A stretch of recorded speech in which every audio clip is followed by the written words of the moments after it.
Welcome, everybody, to a new edition of the Art Business Podcast. And my guest today is linked to one of the two guests that appeared on the last podcast with Lindsay Dewar and Megan Corcoran-Lott. Betty Briceño, you're very welcome, Betty. Thank you, David. I'm so excited to join your podcast. It's always a She's pleasure just talking to you. absolutely, it's great fun. And thank you very much for being here today in your busy art world life, which we'll hear more about later. Anyway, Betty has just reminded me that she was in the same year as Megan, who was one of the previous guests. So there's a nice link there. And the more I think of the people in that year, there's probably some other people I could invite as well. So Betty Briceño is, how would we describe her? I think she describes herself as an art market specialist and advisor, as quite a lot of our MA Art Business alumni are. Just remind you, I'm program director of the MA in Art Business at Sotheby's Institute of Art in London. And quite a lot of our students, I would say, go into this kind of, if you like, more self-employed freelance realms of art advisory, art, general art specialism. And you have found yourself not only working privately, I think, Betty, but also for various organizations. And I think currently you're based in Miami Beach in Florida. Correct, David. So lots of changes going on in my life. Recently, I just moved to Chicago 3 weeks ago. That's right. You told me. I should have remembered that. No, it's very recent. I think when we talk, I was in the middle of the move. So I was technically still in Miami Beach, but I'll still be between the two hubs. But I'm looking forward to this new chapter in Chicago as well, with a very exciting art scene. And we could talk about that later, about the reasons for the move and what you're doing. How far? That sounds pretty much north to south, is it? Or is it slightly east west? North to south, and Chicago is a bit west, as well as the Midwest of the United States. Yes.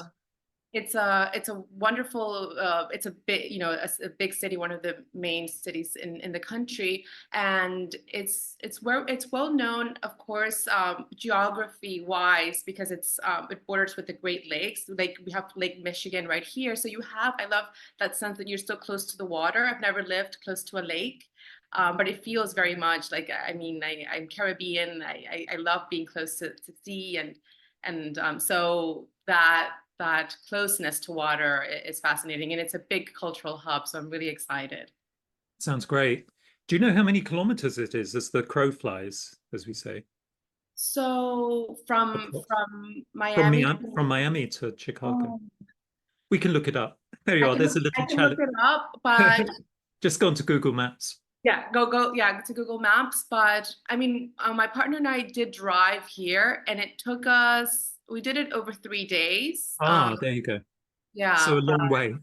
Yeah. So I think it must be like maybe, I'm not going to make up a number just in case. But you didn't drive nonstop? We didn't drive nonstop. So did you share the driving? We shared the driving, yes.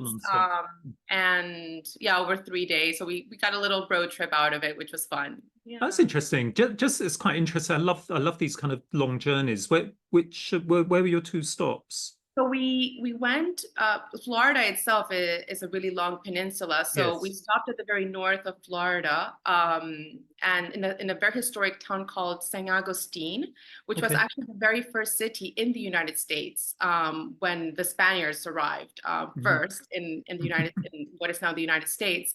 So that's a very historic town, and it's very charming, and to see the old homes, and of course, again, close to the water, and you're just leaving the peninsula at that point. And then we stopped in Nashville, Tennessee, which I had never been in, and that was very fun. That true Southern experience, the food. We had good fried chicken from the South.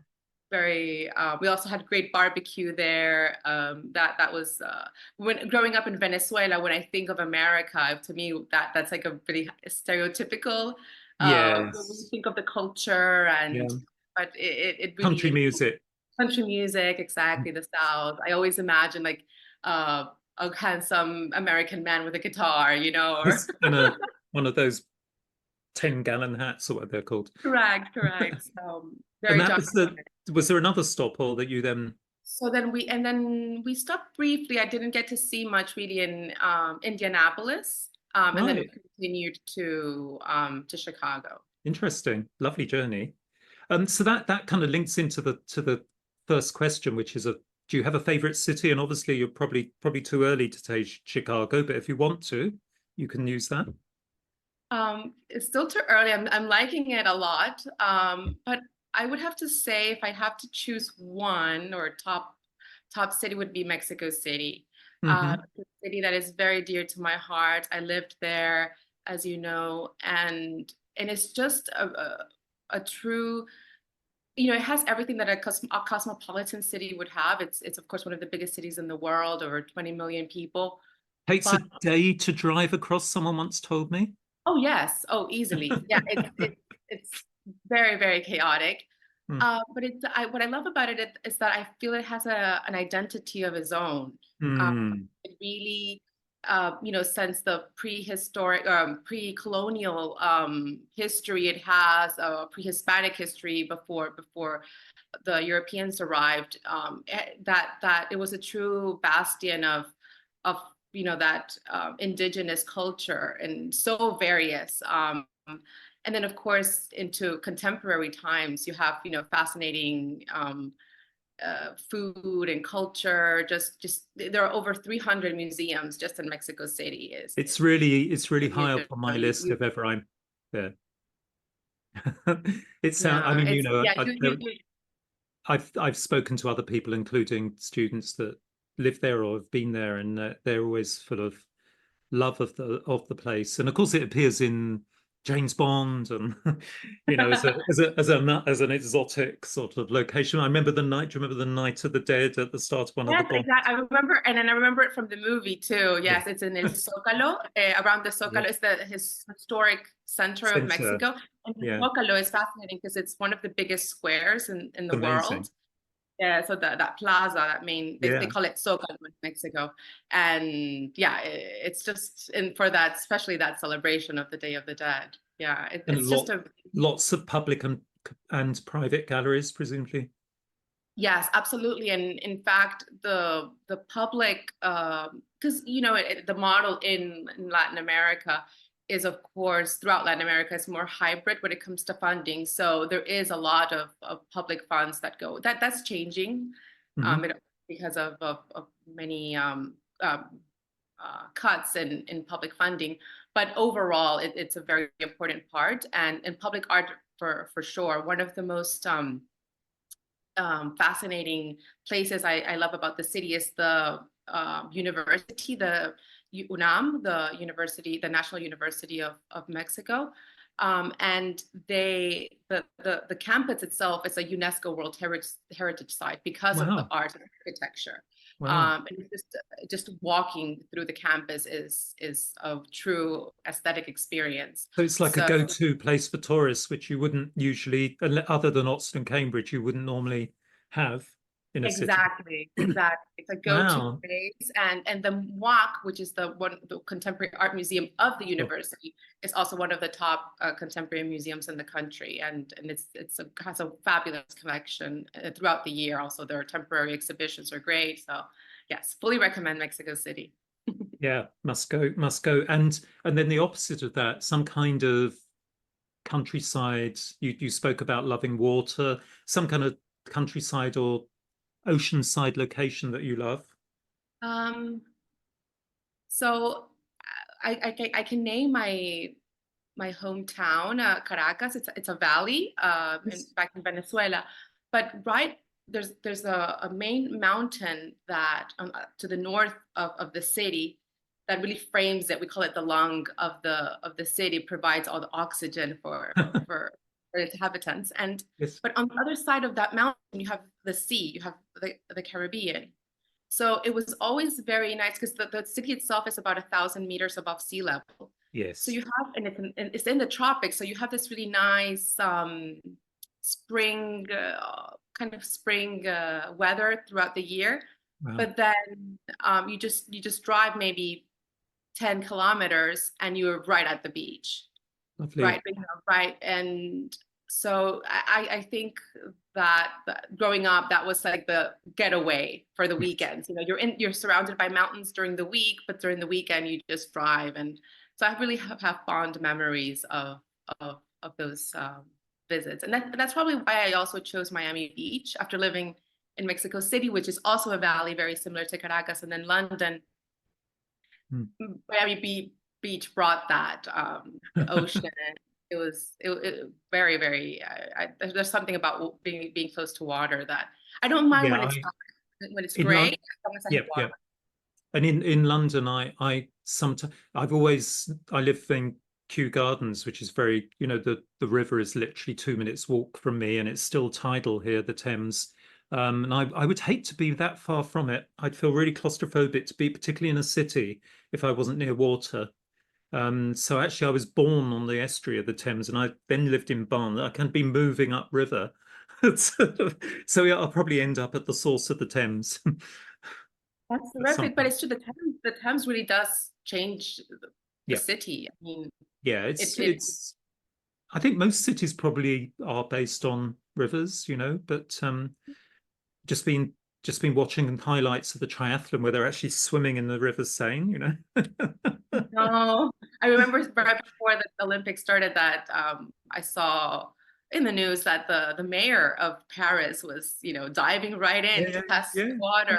yeah, Yeah. yeah. So And yeah. unfortunately, of course, they had that opening ceremony where it was raining very hard, and of course they had to open the storm drains like you do in London or any city, and that brings some sewage into the river, so they had to postpone the triathlon. But it was a Brit who won it in the end. I don't know if you saw this very exciting finish, Oh, where he takes over this New Zealander is running up. Is it the Champs-Elysees? Probably the finish, and the Brit kind of overtakes him with a minute to go. And no, everyone kept saying, "Oh, he's losing his energy. The Brit, he's going to lose bronze medal," and suddenly he got gold. So that was quite a surprise. I have to check it out. I didn't get to see it, but yeah, those rivers. One of the things I enjoyed doing, of course, doing Art Basel in Basel, is during the summer is going in the river in the Oh Rhine. yes, yes. That you have those bags that you can put all your clothes in. You wrap it up and it floats, and you just hop in the river, get in, It's and amazing, isn't it? Yeah. that is such a terrific experience. Yeah, yeah, Yeah, and yeah. sometimes it's very hot during Art Basel in June, and you just need to take a dip. Absolutely, absolutely. I love that. Oh, well, anyway, it's lovely to hear about somewhere I really, several places I don't know. And I think probably most of the listeners probably don't know Caracas. And Venezuela, as we all know, is undergoing some various sort of social, political, don't know if you want to call them problems, but I know that has had an effect on the art world that we might touch on later on. But um, what about a building? Do you have a kind of favorite piece of architecture in the world if you had to choose one? So I would say going back to my roots, because in terms of architecture, I may have not the most popular choice. Uh, Back home, I remember the brutalist architecture, which in Venezuela was a sign of progress, Yes. in the 20th century. Of course, Modernity. Yeah. modernity, exactly. So Mm. one of the my own university campus, my alma mater for my undergrad, Universidad Central de Venezuela, also a UNESCO World Heritage Site because of the brutalist architecture, an Right. architecture that provided. Most of it is outdoors in the tropics, so Mm. you have this wonderful breeze throughout the year. In this noble material, very humble material like concrete, and Yes. cement. So I'm very fond of it, and even in London, I love the Barbican Centre, Yeah. and The National you know, Theatre, of course, by National Dennis Lasdom. Theatre, South Yeah. Bank. Those they Mm. remind me of that architecture back home. And in Mexico City, Luis Barragan, marvelous, also 20th century architect. So I think that I'm a very modernist in that sense, consequence of my upbringing. Um, It's funny, isn't and it, the I'm way brutalist doesn't sound very nice and is usually used as a pejorative term, but it's kind of wrong when you look at that wonderful skyline of the National Theatre that cuts London night sky so beautifully. It's just like looking at a Ben Nicholson geometric painting or something like that. You know, it cuts Absolutely, into that absolutely. space. Yeah, I'm glad you see it that way, David, because I feel like a lot of people, of course, when you come from older cities, like back to the like Roman London. Empire, like London, it's hard because people see it, oh, this was Yeah, like post the war. I yeah, understand like how it could have a different connotation, different yeah. feelings, locals. But my heart really goes to it. I really appreciate it. Yeah, yeah, I yeah. I For me, can it's like understand. the opera of architecture, taking very humble materials and making something beautiful. And it's also interesting to me as a partly a Roman archaeologist in my background, because if you go around any ancient Roman sites that are quite well preserved, including the Colosseum in Rome, if you look at the barrel vaulted arches, if you look carefully where the plaster and later decorative work has come off, you can see the origins of the building process for concrete, which was pouring the concrete over wooden planks. And of course, the Romans left the grain in the wood because you weren't ever meant to see the grain of the wood as it had been impressed in the cement and plaster. So, of course, what Lasden and the Brutalists are doing is deliberately using that beautiful wood grain as a pattern, as a decorative pattern for the surface of the concrete, as impressed by the wood. So it's got that Yeah. kind of connection as well. Um, I never thought of that, of that historic connection. It's such a good point to bring yeah, and out. of course the Romans didn't I was want you to see hidden. it. Yeah, yeah, yeah, yeah. It speaks But a lot of yeah, now. Yeah. yeah, and I remember a lot of people say they find brutalist artists like uncolourful and undecorative. And I remember Dennis Lasden at the press conference when they opened the National Theatre. Uh, I remember this woman asking him, "Where's the decoration?" You know, very sort of sarcastically. And he looked at her and he said, "Madam, you are the decoration," which I thought was Oh, love wonderful. it. I.e., people bring buildings to life, you know. Absolutely, absolutely. And then music. Is it is it what I think it's going to be, or you know? So if you had to choose one musician or one piece of music or something, you know, that you could I'm only gonna take say, that to your desert island on the Caribbean on your own, what might it be?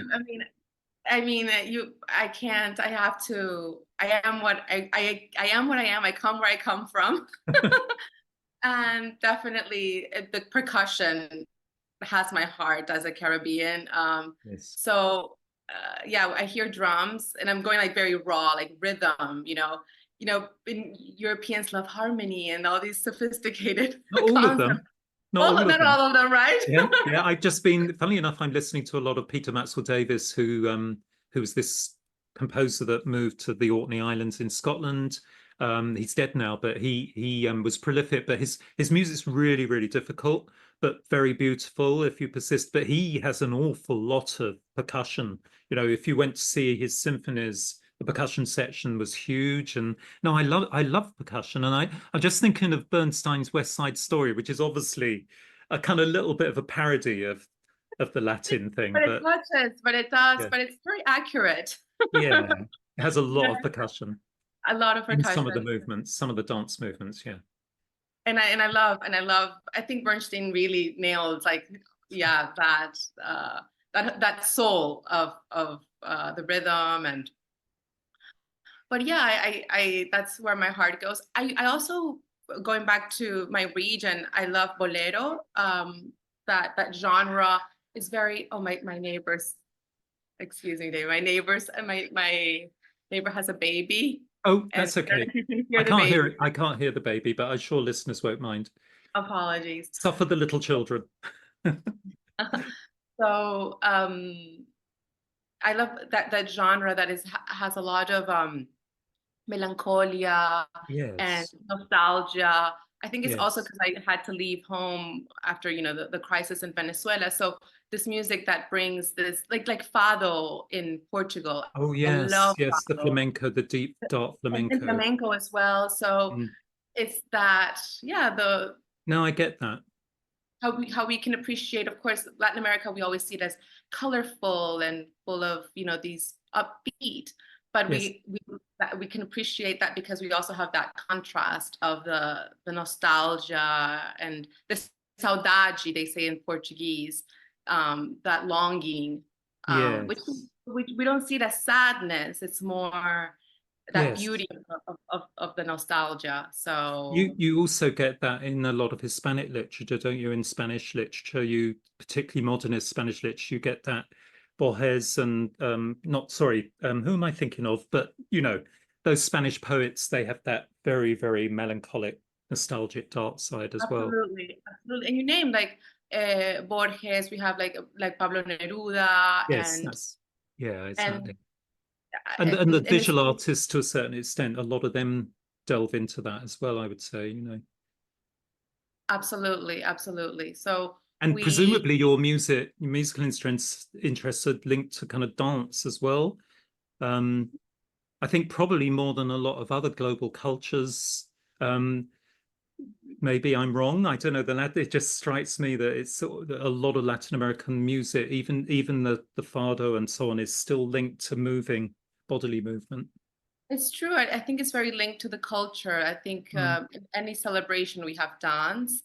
I think that's one of the biggest cultural differences for me wherever I've lived outside of Latin America is that I don't conceive a social gathering without some dancing. Yeah. And so, It's a and shame. It's a shame we've lost a lot of that, I think, in sophisticated London. You know, I mean, it's for the kids at the discos and raves and so on. It's a shame. yeah, you have to go to a particular, You'd have to, um, yeah, it just used to be part of life. You know, people just start dancing in the pub and start singing. You know, people used to just sing before the days of jukeboxes and so on. They just sort of start singing on a Saturday night and then there'd be dancing. And there were a lot of kind of like social clubs where all of these things would happen in London. But a lot of that's died out now, I think.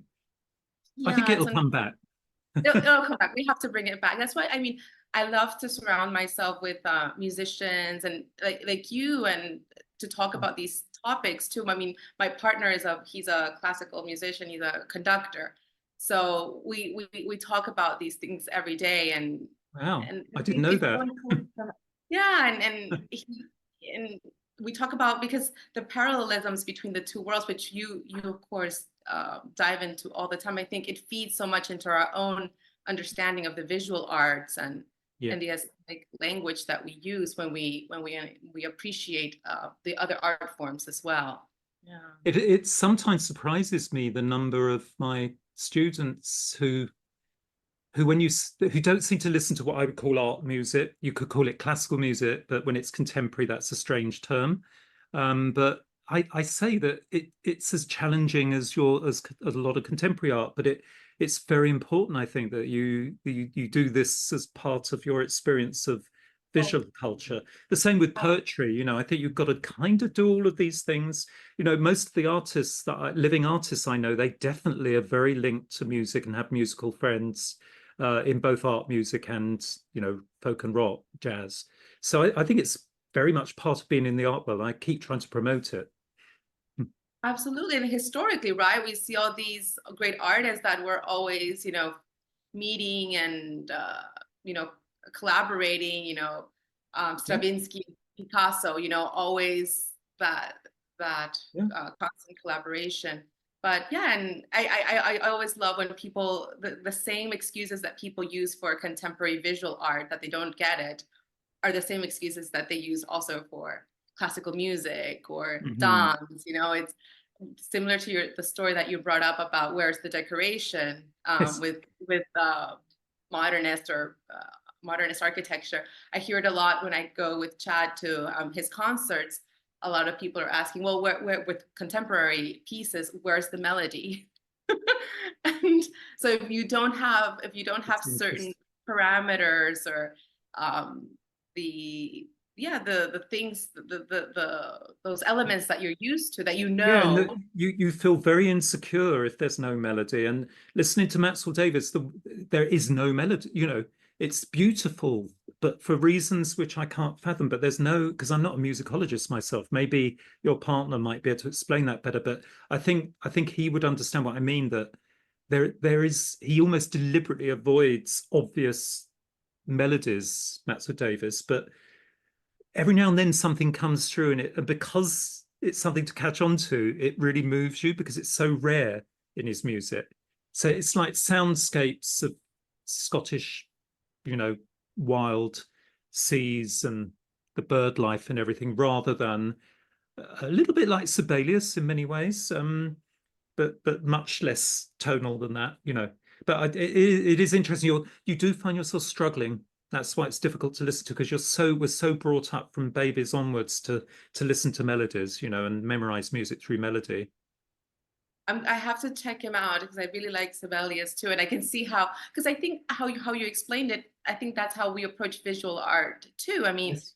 when we don't completely comprehend it and something suddenly surprises us, that's when we're enamored, or something moves us. Yes, So yes. And of course, this is all linked to I'm writing a chapter at the moment on how was value created in the 18th century. And so I've been reading a lot of Kant and Baumgarten and those philosophers who talk about, and Winkelmann, who wrote the first, it's all about aesthetics and beauty. And of course, in the early 20th century, that becomes really crass to talk about beauty, and it becomes almost and that this is the kind of music, I guess, and art that we're thinking of, that something doesn't have to be attractive and beautiful to be beautiful. It's a paradox. Anyway, we're delving into areas that we all know about anyway, but it's interesting that the way these discourses happen and go in and out of fashion. But a work of art then or an artist, if you could only take like one artist or one work of art to your desert island, is that this is always difficult, of course, for my this guests. is difficult, but I'm just gonna go with what the first thing that comes to my mind. There's something about like minimalism, and maybe because I grew up in such a busy color, where there was a lot of things going on. But if I have to take one piece, I would love to take a Rothko with me. I wouldn't mind.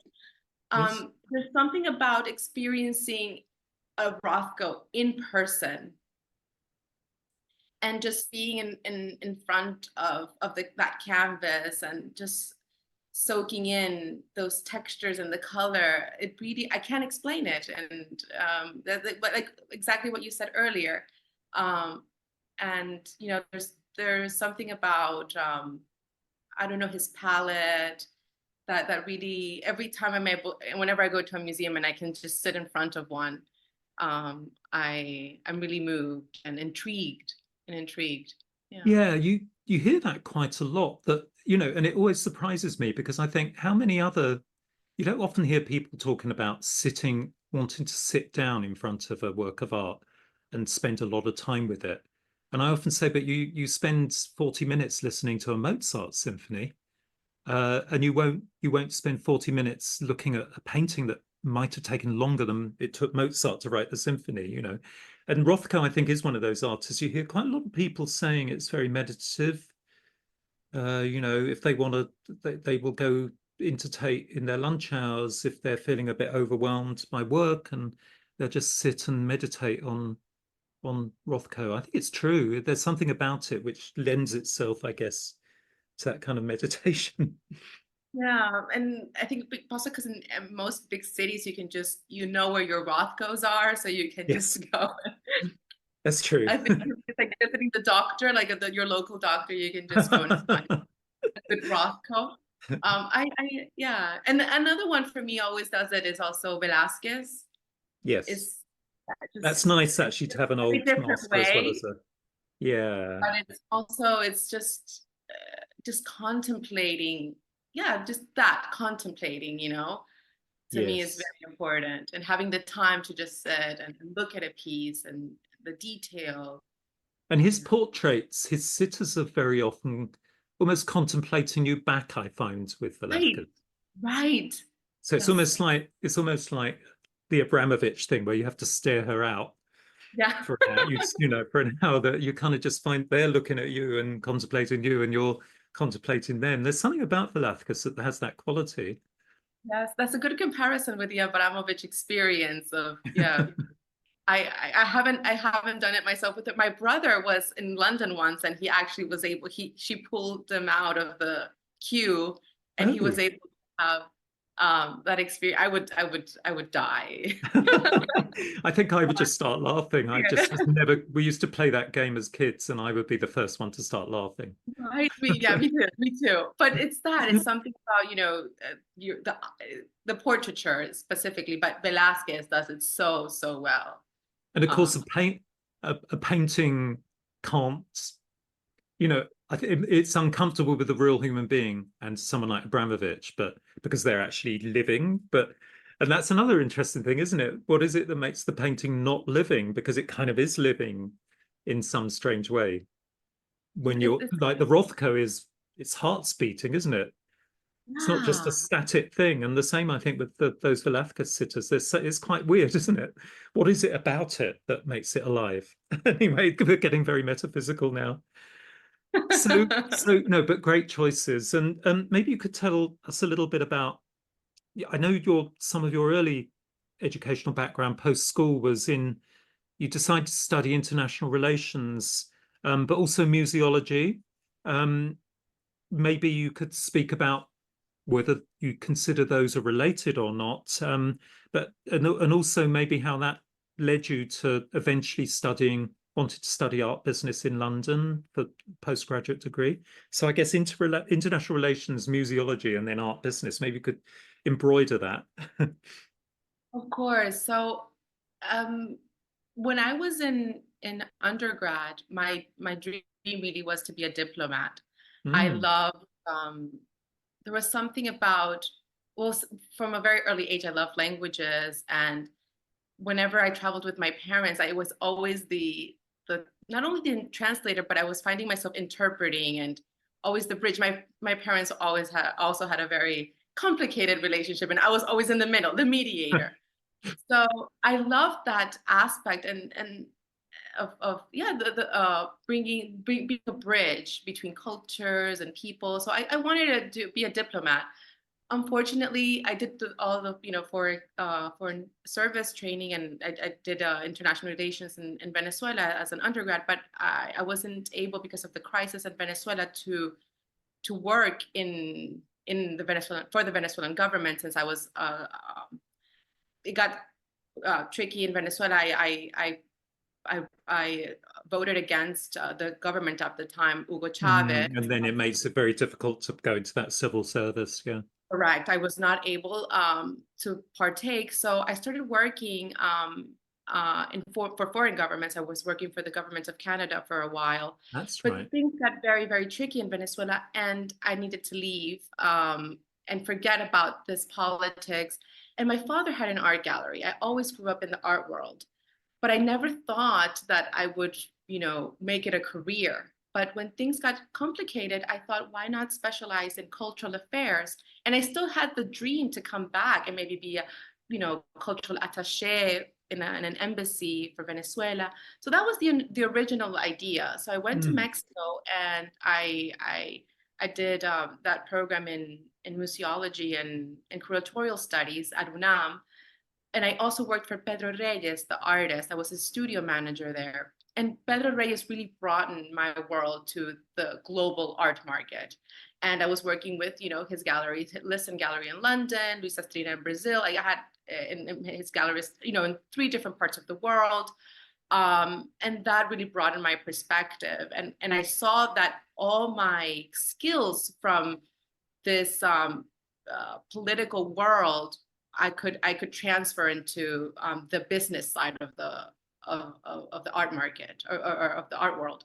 So I did. That's when I looked into the program at Sotheby's Institute, and I've always loved London. Who doesn't? And so I thought, you know what, I could specialize maybe in the art business and see where that takes me. But it wasn't really like a linear path. It was Mm. mostly just following the opportunities that presented in Yes. front of me and try to trust that process. Also getting very metaphysical, but it is true because in my case, it was a force. I had to leave my country. I didn't want to, and Mexico was an opportunity, and then London opened up as well. So, and it was really in London when I did the program that I realized, oh, all I did before was political reporting, and how, the situation in Venezuela affected economic interest of a foreign country. Well, I can do that for the art world. I can study context, how the macroeconomic and the political situation affects an art market. And so it all just fell into place. It was very, very I remember my lectures with you, with Anders, we were just talking about Megan, with Art Tactic. It was just so easy to for me to write a report about a piece when that I had been doing that, but in different scenarios. So that's more or less my journey in terms of how, yeah. It's interesting because probably the majority of our students are almost the other way around, that they they kind of tend to be it is still very gendered. I think it's a shame that I've often spoken about this, that there seems to be more opportunity for, in the UK and maybe across the world, for girls seem to be pushed into studying art and art history more than boys.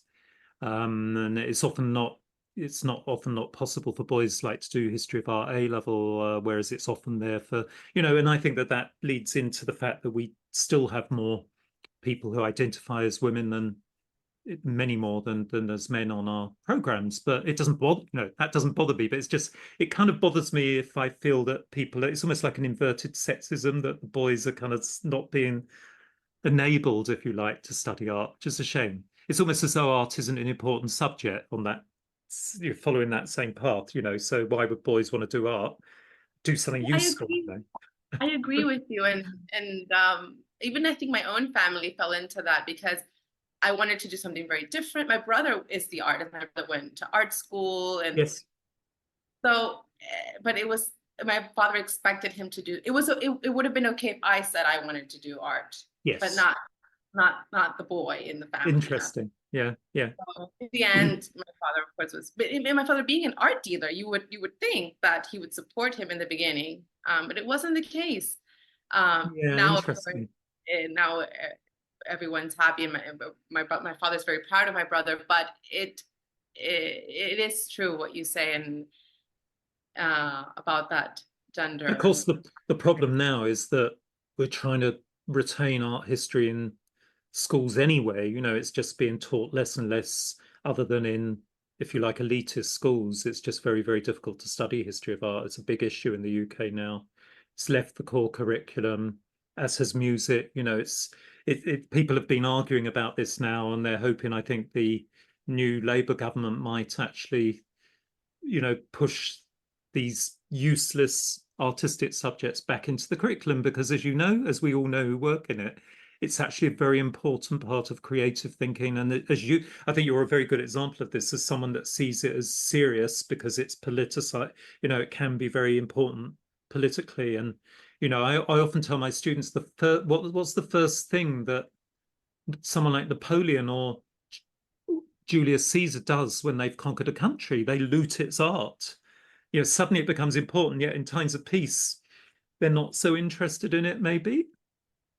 It's a bit of a paradox. That's so true. That's so true, David. And it's when in those moments of crisis that we really understand the value of our arts, and it's what keeps, it's the legacy, it's our culture, it's our identity, and yeah, I agree that it's we take it for granted so much, but definitely.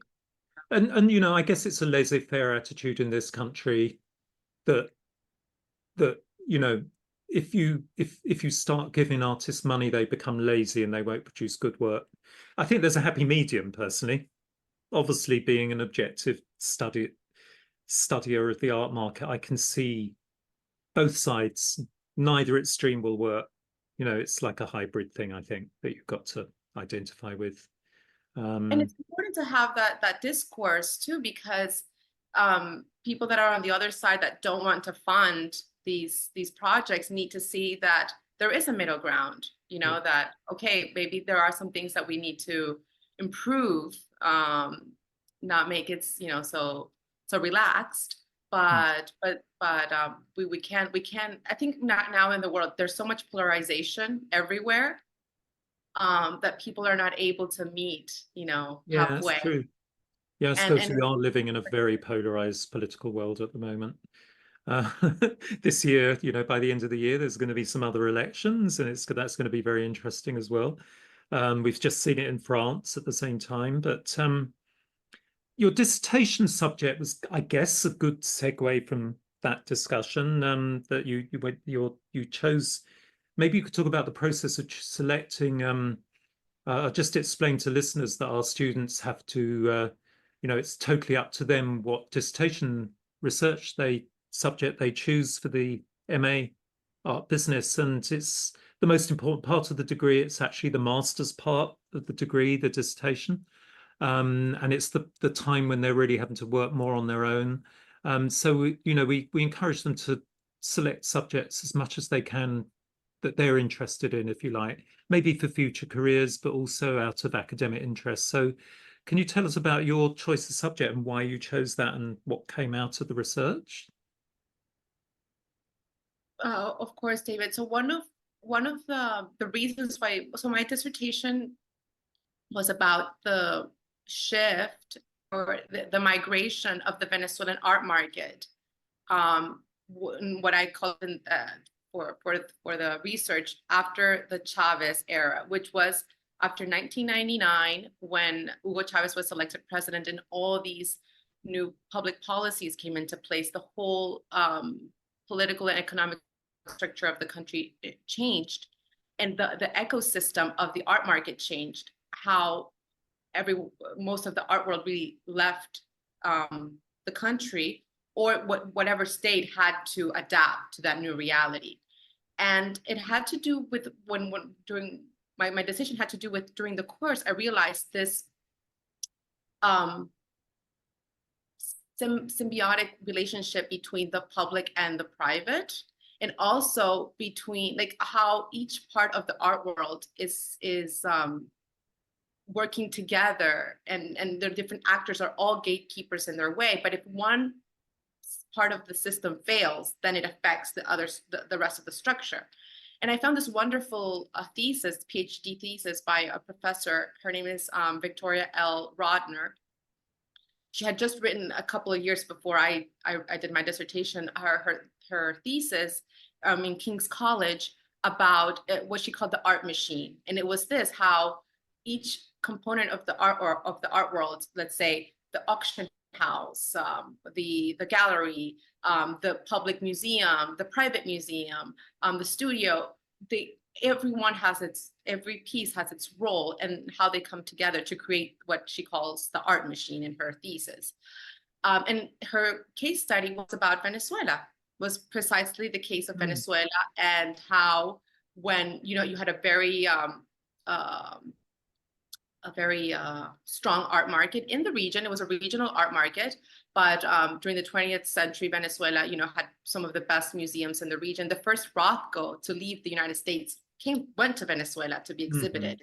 So it was that level of, the Rockefellers were there, of course. So there was a lot of a big collector base, a healthy art market. But when the political economic structure collapsed, then so did the art world. So anyway, what I did was I wanted to continue in a way her research. I contacted her and mentioned that I wanted to maybe have like a continuation of that research, but focusing more on that physical also migration, how now there were new art hubs based in Miami, Madrid, Panama, and somehow the ecosystem survived, but in a different way, with that not physical migration, not only physical, but also in terms of how the art market had to adapt, because there was no institutional support anymore in Venezuela. So that void that the institutions left, then the private sector or the commercial galleries had to fill in. So the commercial galleries became more of these laboratories, experimental spaces, and had to leave almost like that commercial side, posit to fill the void that the institutional left. So that was mostly my it was really when I went to London and during the program that I saw how all these different gatekeepers work together, that I realized that I wanted to maybe write about that specifically. Yeah. I think that's so interesting that you talk about it in that way. I think a lot of people wouldn't realize that, because there's a kind of bit of a traditional discourse in the UK, for example, is that people studying art academically don't want to know anything about money and the market. And we've seen there's always been money, financial sponsorship by private individuals, leaving bequests even, to the public museums. But there's this myth that British galleries and museums, public galleries, are just totally public money. And, we know that isn't true. And I think what's happened in the new millennium is that the brand names of all of those sponsors have become much bigger in places like Tate, National Gallery, Royal Academy. We've seen a real sea change there. But it's a shame, isn't it, that people see that relationship as not good. They'd rather it wasn't that way. They'd rather the public, they'd rather someone sort of didn't have so much food on their plate, basically, is what it comes down to, that my taxes are going to pay for that.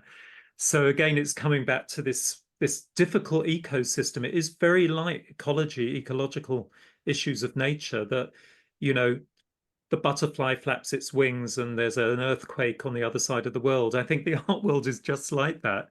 It really is very interconnected. And I think that your research sort of really brought that to the fore, that symbiosis of all of these elements, both public and private, that you never realized were connected, if you like. It's so true, David. And really even me, like as a professional, when I started the program that came from that background of analyzing these contexts, for me, it wasn't so evident either until I got to really dive into it through the program and understand it, as an insider. Because even the lectures tend to be on one aspect or another. There's very few lectures that would actually show the way all of those things interrelate to one another. Maybe you could tell us something. You spoke about that. You spoke about that sort of almost like microculture being almost, well, obviously physically transported out of Venezuela into other nations and cities and art worlds that pre-existed in those cities. It's almost like taking a plug and will the pins fit in the other country? Do I need an adapter? But maybe you could, did they kind of uproot and then try and reroute? What were the problems and solutions in doing that in a new city? Did it fit in very, very smoothly? Or would you say there were issues, or how did they adapt to those new environments? It's a very, very good question, David, because there's no recipe, and definitely it takes like any migration, really, it takes assimilation. Yes. So I'll put the case of I'll bring the case of Miami, which is the city I lived in for the last 7 years, and because there's a big Venezuelan population, there are a lot of art world population in Miami, and one of the things is that I saw is that Miami, it's changing, but it's still not a mature art market. So sometimes I find that especially dealers would come and expect these connections to happen automatically. They assume, for instance, if you have an artist and this artist is showing in a particular museum, that the museum would pick up the phone and call its dealers to have them on board for maybe sponsor the exhibition, sponsor a catalog, I don't know, contribute in any way, to the exhibition. That's something that happens everywhere, and it's a given. But sometimes the way it's done can change from one center to another. And even the language barrier too, the fact that a lot of these dealers maybe are not fluent in English, and now they're living in the United States. And just understanding also the government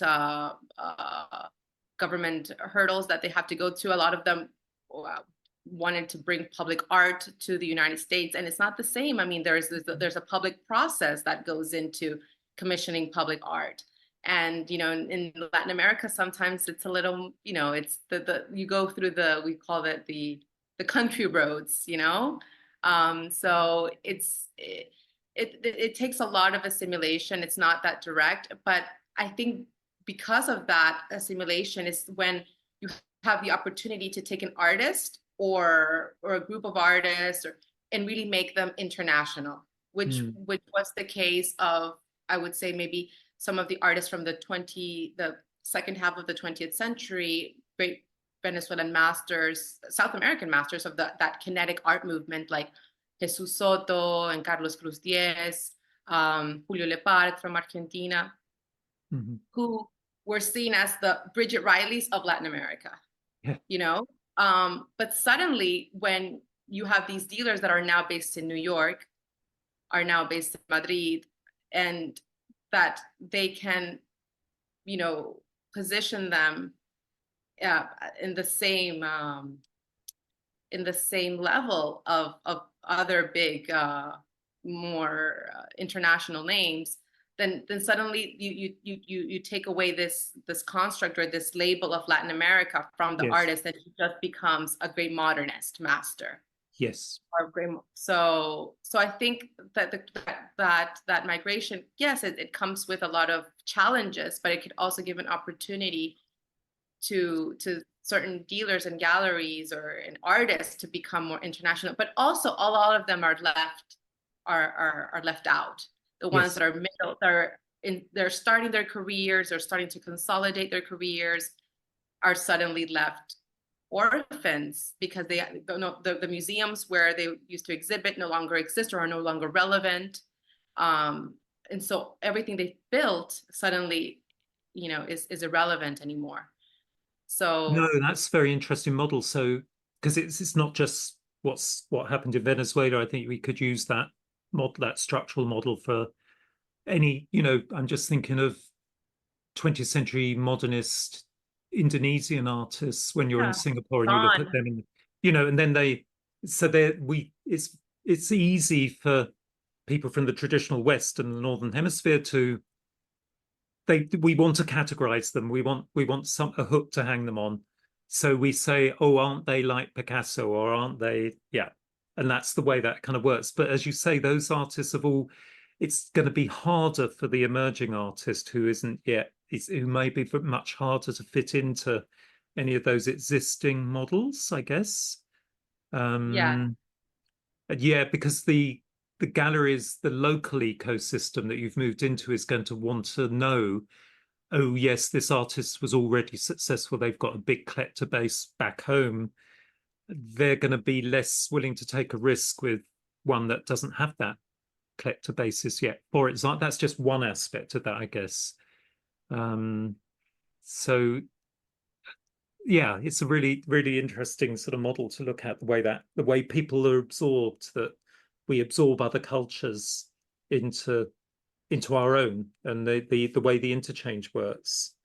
I mean, we were talking before this started about, both of us have been in Venice for different reasons, different experiences, and I guess we could maybe talk a little bit about that now, about the way that Pedrosa, the Brazilian curators, who was director of he was director of the Biennale of Art this year in Venice, and quite controversial in many ways. But one of the things that happened is he introduced a lot of Latin American art, that's where he's from, into the Biennale, but deliberately showed the obvious brand names, Frida Kahlo, next to an artist that no one's ever heard of, maybe isn't even represented by a gallery yet.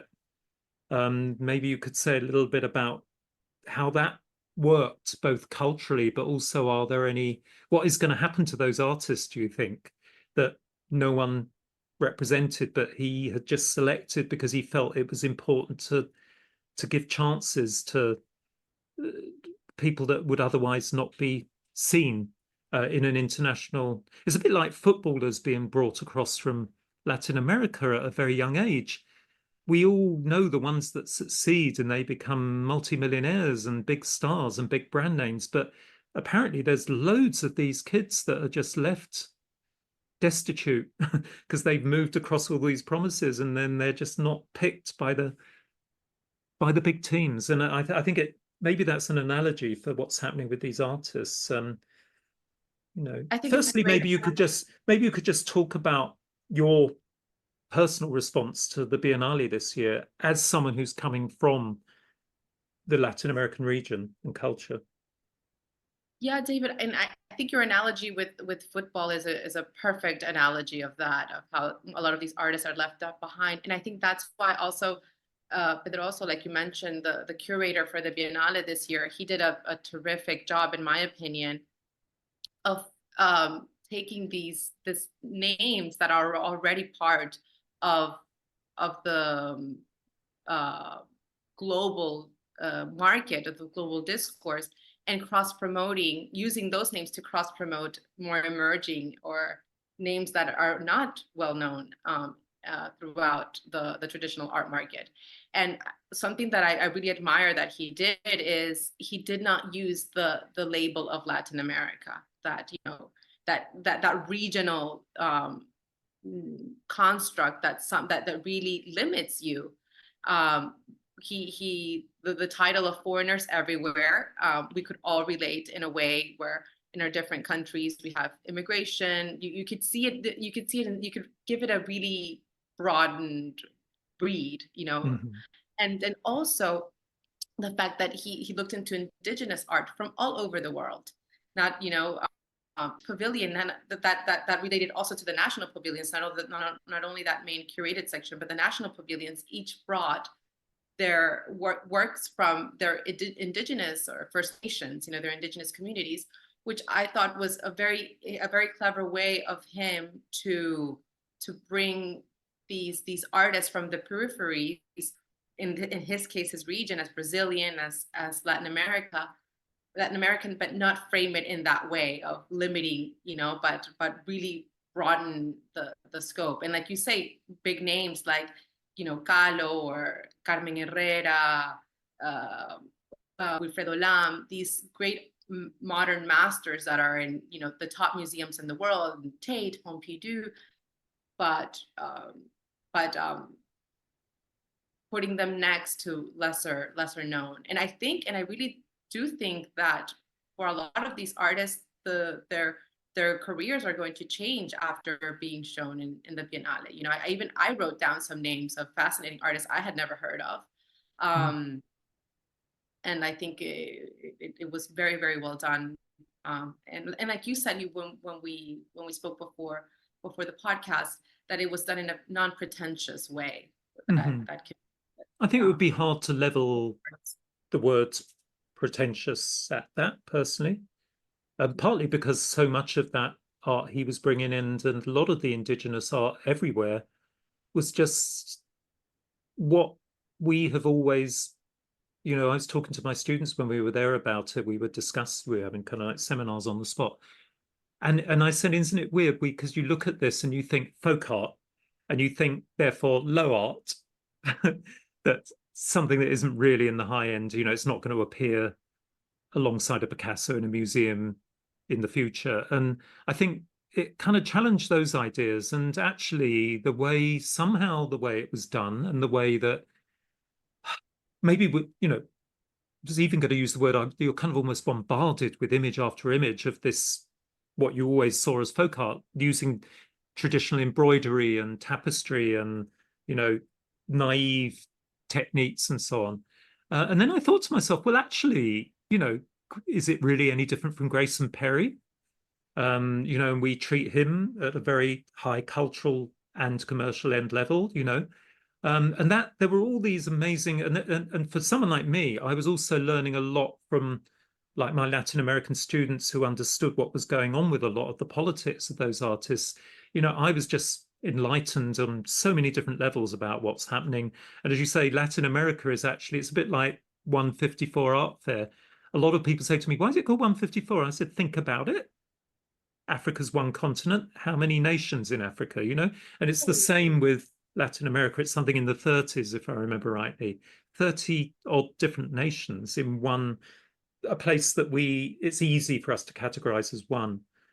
But it was, yeah, I mean, and suddenly I was actually turned on, you know, I'm very, very turned on aesthetically now by colors that I used to see as folksy. And you see, I'm a big champion for my own folk culture and folk music in the UK, which is also looked down upon, you know, because it's something obviously with bourgeoisie and moving into the city that you leave all that behind. Yeah, no, but I love that you bring up that comparison with Grace and Perry, because that's exactly how I see it too. How suddenly, if it's an artist from the more traditional centers, or from the West, then suddenly, oh, his naivete is intentional. Yes. It's oh, he's naive, but it's intentional. It's not. Yes. It's not because he's and primitive. intellectual somehow. He's It's an been through art intellectual, school. right, right. He's made a rational choice.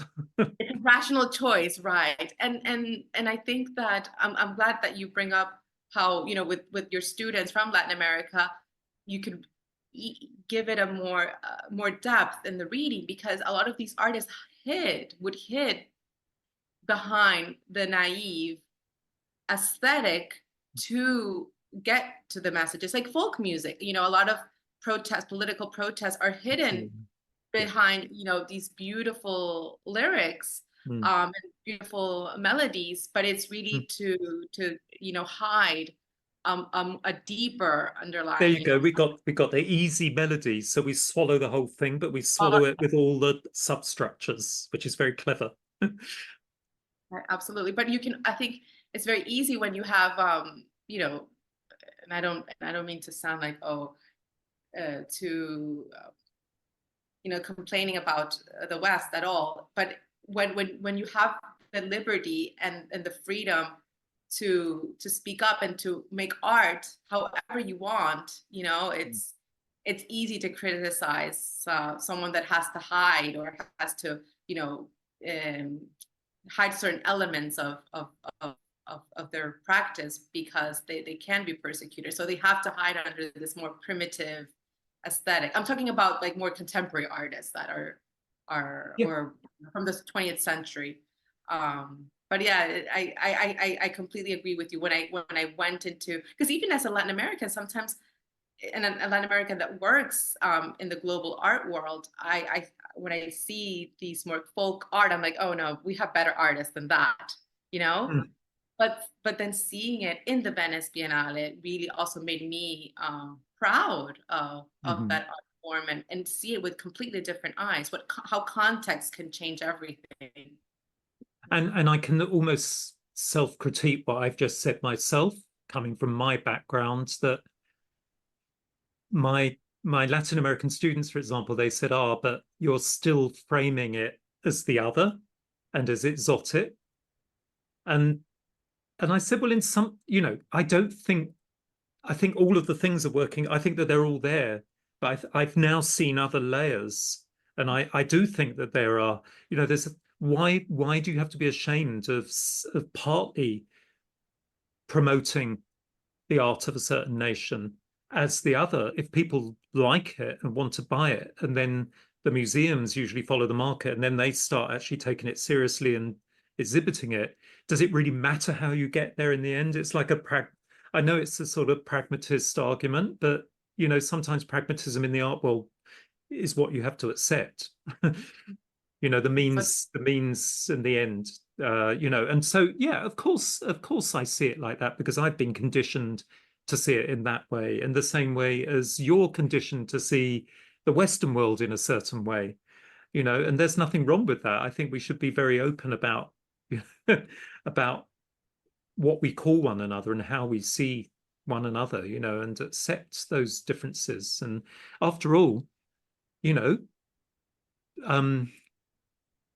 hear people emerging and making a big thing themselves about being like Native Americans, if I can use that term, or whatever term you want, first person Americans. And they talk about the average white American as an incomer, as a foreigner, you know, which is a shock, obviously, if you're such an American, but there's some truth in that. But is it actually, can't we admire one another's otherness? And the problem, of course, then is the power. There's an asymmetry with power. And then, of course, we get into Marxist analysis of these worlds and so on. But I find all of that really, really fascinating, the way it kind of internets and work. And I think art has a way of cutting through a lot of that bullshit, a lot of that political bullshit, I would Oh, hope. absolutely.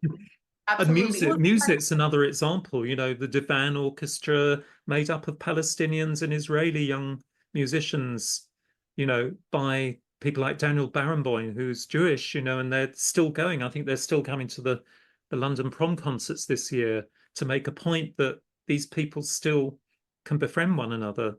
They can avoid their difference. It's art has a way of crossing those boundaries. I know that's a bit of a cliche, but I really believe it does.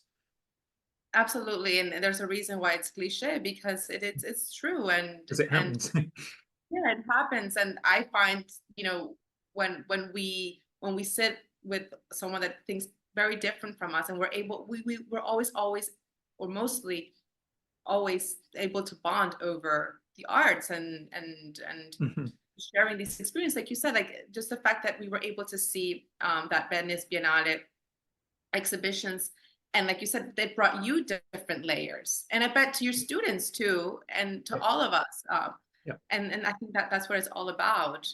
Not negating the differences, like you Yeah. said, because we are different. We come from different backgrounds, but being able to see different layers to understand each other, or at least where we're coming from.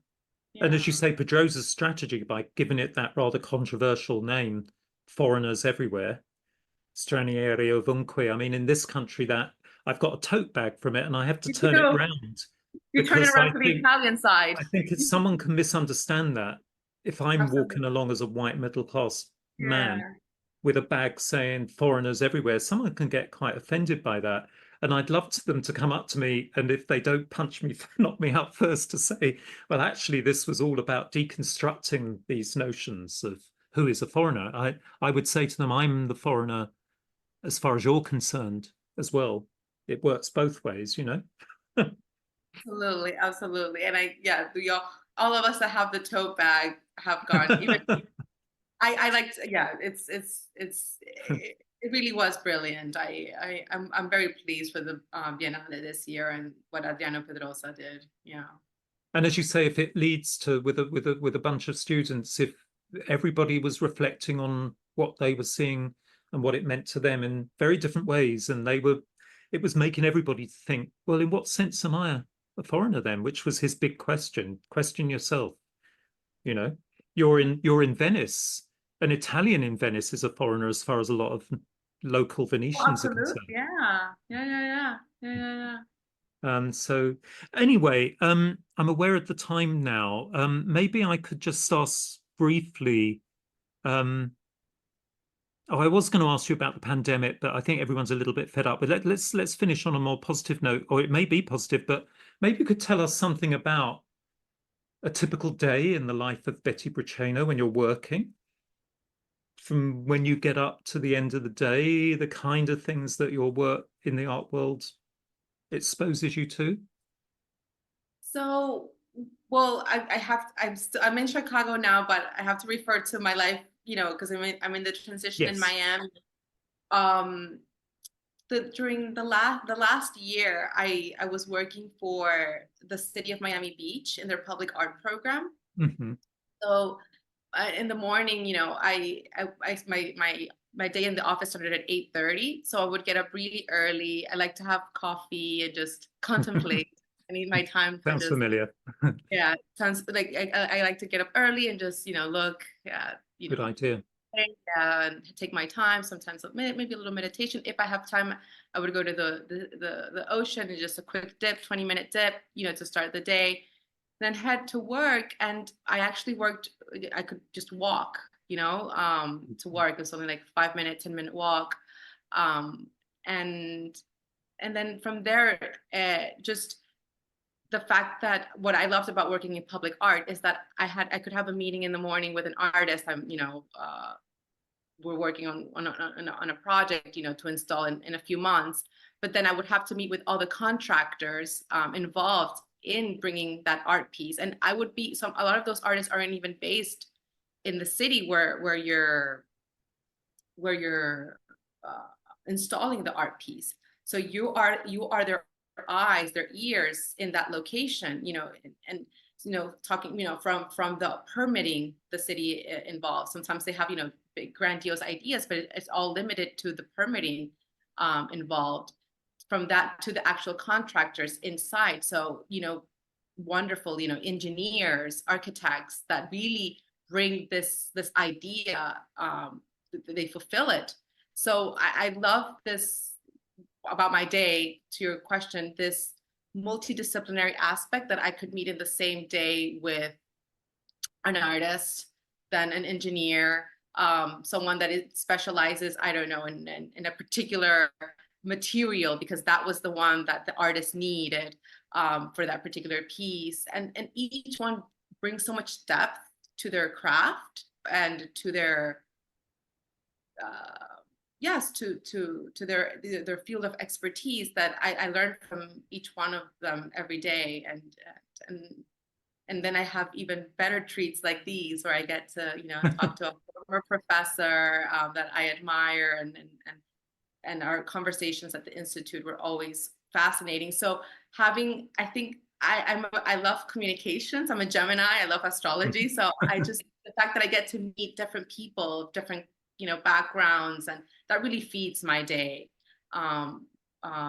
It's what we were saying earlier about musicians knowing artists, knowing architects, and it crosses into sciences and engineering in the art world, as you rightly say. And when I think of, I often, when I'm lecturing on why is classical Athens often seen as, like, in traditional art history, as a peak of development of the arts and architecture, and I say, well, it wasn't just those. It was the dramas, the tragedies, the comedies. It was their military strategic ideas. It was everything. It was their engineering. The architect had to know about engineering. That was the whole.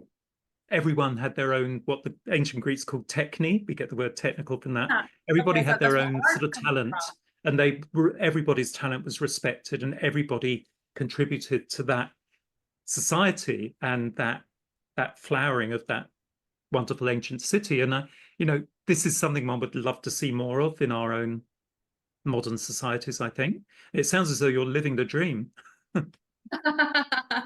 No, but and that's why we have the way we see the world and our craft. It's really similar, David.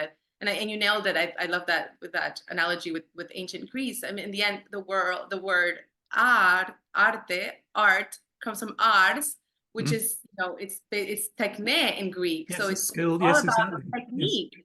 So when people think of art as this abstract thing, it all comes down to the technique and how we're able to share that with the world. And we all have, our own creative processes wherever we are.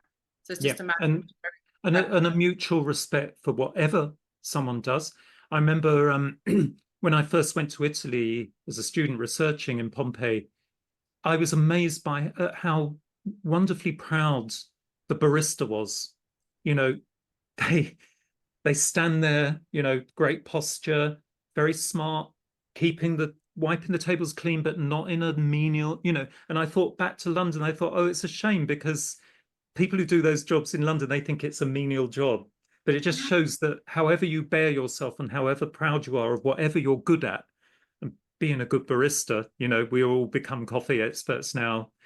We immediately don't go back to a cafe if the coffee's not made well. So, all of these things have these kind of hidden skills that we learn to respect with one another. And I think that's where the art world is so amazing, is that it is, a lot of people be quite surprised by what you've said. They think art is some kind of esoteric, non-real world thing. But as you say, particularly working with public art, it draws all of the, and in the commercial art world, you know, working in logistics, actually working out how to move a work of art from one location to another. Venice is a very good example of that, the Biennale. So our students have a little bit of a lecture on the logistical aspects of just moving this stuff in and out of the city, you know, by boat on the water, you know. There's challenges all the way through. So I think that's a really, really, it's lovely to hear that you're working within that as well. So just finally, if you were to give like any of my current students or prospect students who might be listening to this, if you were going to give them any advice about, you know, where you are now and how to get there in the art world, what might you say to them? I would say to them that it's okay to have a plan. I'm a big planner myself, but you also have to be open to pivot, you know, once in a while, because life, you know, sometimes will throw at you a curveball, like, you know, like they say in America with baseball, and you have to try to, you know, be flexible in that sense that sometimes you're not seeing the open door because, you know, you're trying to follow that original plan that you had. And coming from someone that from an outsider, they might look at me and say, oh, she's changed careers so many times. But Yes. I don't see it that way. I see it more like I was finding my path and responding to the context and the opportunities that life gave me. So I would say that, and, you know, have a plan, but also keep an open mind to see, you know, what comes at you, and listen to your mentors. You know, if people see a gift in you, listen to that, because you might not see it yourself. And that's very valuable, how others see you in a good way, you know, not to take whatever everyone tells you, you know, as written in stone, but listen to that, because they might see gifts that you don't see in yourself, and keep an open mind. And and just I think that's the art world. I think that's wonderful advice. I think you'd be a very good educationalist as well. I appreciate because, you know, Plato, the ancient Greek philosopher, you probably heard me say this before, but coming back to techne, he said the most important thing a teacher can do or adults can do with children is the moment that they're crawling as babies, you give them lots of different toys that are based on the adult world, building bricks, whatever, and you find what they enjoy playing with is probably their innate techne. He thought that we were all born with this skill, and that we spend the rest of our life sometimes getting very frustrated because we haven't fully discovered it. And some people discover it. But I think the job of the teacher, if possible, is to do as much that they can to expose that individual talent as possible. So you're quite right. But that's a two-way process. So I think you're right in telling students that they should be very strong within themselves and follow their own instincts, but they should also be open to what other people are saying about them. And very often those will be, don't you realize you're actually really creative? No, I'm not, you know. It's listen to people, you never know, you know. Exactly, you never know. Just keep an open You mind. never know. You never know. That's why the art world's so exciting. You don't know what's going to happen tomorrow. So Betty, anyway, on behalf of all the listeners, and, you know, it's a hot day, probably where you are as well. It's very hot in London at the moment. I mean, relatively speaking. It's probably in like the 20s here. It's not Yeah, that hot. similar. Yeah, it's just, the trouble is it's like 85% humidity in London, which makes it less comfortable. So, so if I look as though I'm a little bit, you know, it's because I am. I don't have air conditioning. So I have these old-fashioned sash windows, which are amazing. They're like, yeah, exactly. I'm sweating. Anyway, thank you very much, Betty. And, you know, maybe we can catch up again on a podcast in a few years' time and talk about Chicago. Would love that. Can't wait. Thank you, David. Thank you so much for having me, and lots of success with the program and all your wonderful projects. Yeah, thank you.